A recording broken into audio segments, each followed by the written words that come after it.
আসসালামু আলাইকুম প্রিয় মুসলিম ভাই ও বোনেরা, আশা করি আপনারা সকলেই ভালো আছেন।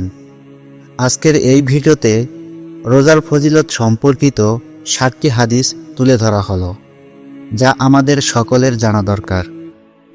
নাম্বার 1, রোজাদারের মুখের দুর্গন্ধ। রোজাদারের মুখের দুর্গন্ধ আল্লাহর কাছে মৃগনাভির সুগন্ধ অপেক্ষা বেশি উৎকৃষ্ট। বুখারী হাদিস নাম্বার 1904, মুসলিম হাদিস 1151, তিরমিজি হাদিস 764। নাম্বার 2, ইফতারের আনন্দ। আবু হুরায়রা রাদিয়াল্লাহু তাআলা আনহু থেকে বর্ণিত, নবী করিম সাল্লাল্লাহু আলাইহি ওয়াসাল্লাম বলেছেন, রোজাদারের জন্য দুটি আনন্দ। একটি আনন্দ হচ্ছে যখন সে ইফতার করে, আর একটি আনন্দ হচ্ছে যখন সে প্রভুর সঙ্গে সাক্ষাৎ করবে। তিরমিজি হাদিস নাম্বার 766। নাম্বার 3, কোরআনের যে আয়াতের মাধ্যমে রোজা ফরজ করা হয়েছে, কাজের কারণে রোজা রাখতে অক্ষম ব্যক্তির করণীয়। রমজান মাসে মুসলমানেরা যেসব আমল করেন। রমজানে জাহান্নাম থেকে মুক্তি। জাবের রাদিয়াল্লাহু তাআলা আনহু থেকে বর্ণিত, নবী সাল্লাল্লাহু আলাইহি ওয়াসাল্লাম বলেছেন, প্রতিটি ইফতারের সময় এবং রমজানের প্রতিটি রাতে লোকেদের জাহান্নাম থেকে মুক্তি দেওয়া হয়। ইবনে মাজহা হাদিস নাম্বার 1143। নাম্বার 4, রোজাদারকে ইফতার করানো অনেক বড় নেক কাজ।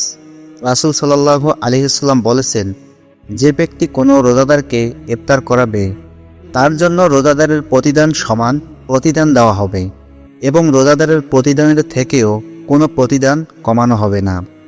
তিরমিজি হাদিস নাম্বার 860। নাম্বার 5, খেজুর দিয়ে ইফতার করার সুন্নত। যে কোনো খাবার ইফতারে থাকতে পারে, তবে খেজুর দিয়ে ইফতার করার সুন্নত। হযরতে আনাস রাদিয়াল্লাহু তাআলা আনহু বলেন, নবী সাল্লাল্লাহু আলাইহি ওয়াসাল্লাম নামাজের পূর্বে তাজা পাকা খেজুর দিয়ে ইফতার করতেন। তাজা খেজুর না থাকলে যে কোনো খেজুর দিয়ে, আর তাও যদি না থাকে তাহলে কয়েক ঢোক পানি পান করে নিতেন। তিরমিজি হাদিস নাম্বার 696। নাম্বার 6, রমজানের রোজার প্রতিদান। আবু হুরায়রা রাদিয়াল্লাহু তাআলা আনহু বলেন, আল্লাহর রাসূল সাল্লাল্লাহু আলাইহি ওয়াসাল্লাম বলেছেন, যে ব্যক্তি ঈমান সহ পূর্ণের আশায় রমজানের রোজা পালন করে, তার পূর্বের গুনাহ ক্ষমা করে দেওয়া হয়। বুখারী হাদিস নাম্বার 38। নাম্বার 7, ইচ্ছে করে রোজা কাজা করার ক্ষতি। নবীজি সাল্লাল্লাহু আলাইহি ওয়াসাল্লাম বলেছেন, যে ব্যক্তি কোনো কারণ বা অসুস্থতা ছাড়া রমজানের একটি রোজা পরিত্যাগ করবে, সে যদি ওই রোজার পরিবর্তে আজীবন রোজা রাখে, তবুও ওই এক রোজার ক্ষতিপূরণ হবে না।